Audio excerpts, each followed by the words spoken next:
I'm going to go ahead to Lucy. I just want to let you know we are thinking about your colleague, and clearly he's in our thoughts.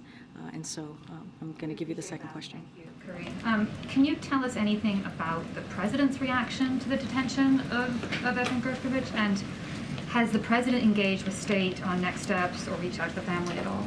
So I will tell you that, as you all know, as I mentioned in my statement, the president has been briefed. He learned about this during the presidential daily briefing with his national security team and advisors who normally provide the daily briefing. I don't have anything else to share outside of that.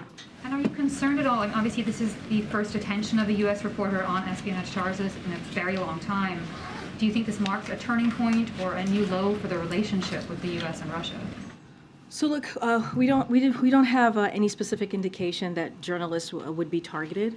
As we know, this is incredibly, sadly common for Russia to detain Americans, and that's why we've been very clear about Americans not going to Russia. It is not safe for Americans right now in Russia. It is a level 4. My colleague at the State Department spoke to this just moments ago. Again, we're going to continue, the State Department is going to continue to reiterate that. It is not safe at this time to be in Russia or to travel in Russia. Okay. Thank you. In regards to the Wall Street Journal reporter being detained, would the administration call this a hostage situation? Same. I mean, he's being detained, and we have been very clear. There's no reason to believe that those charges are accurate. The espionage are accurate. I don't want to speak beyond that, and certainly we will have more information when we get it. There are privacy concerns, so we just want to be very mindful on how we speak about this. And John Kirby mentioned this earlier. This is not a new tactic from Putin and Russia, but this is the first time we've seen Russia detain an American following the prisoner swaps that secured the release of Trevor Reed and Brittney Griner.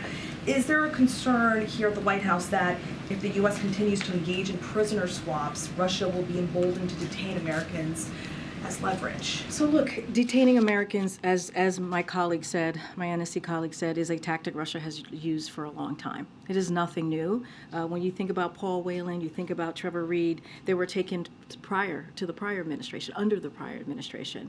And so, as you all know, we're still working very hard to bring Paul home. That is something that we are committed to. You heard that from the president. You heard that from the Secretary of State. You've heard that from my colleagues at NSC. And so right now, our best tool to prevent this is to make sure that we are discouraging anybody to travel to Russia, and we will continue to be clear about that. But again, this is a tactic that they have been using for some time now. Does this complicate Paul Whelan's situation? Look, as you know, those conversations are incredibly sensitive, and so we're going to be very mindful. We are still very much committed in bringing Paul home. He was wrongfully detained. We've been very clear about that, but not going to get into details on those conversations. Yep. And last one, is the administration reaching out to others for support? For instance, Governor Bill Richardson, who's been involved in other releases before. Is that something the administration I don't have any outside conversations to speak to. You heard directly from the State Department. This is something, when it comes to these types of events, that the State Department runs and leads. So I will, and also with our NSC team here, so I will leave it to them to speak to that. Thank you.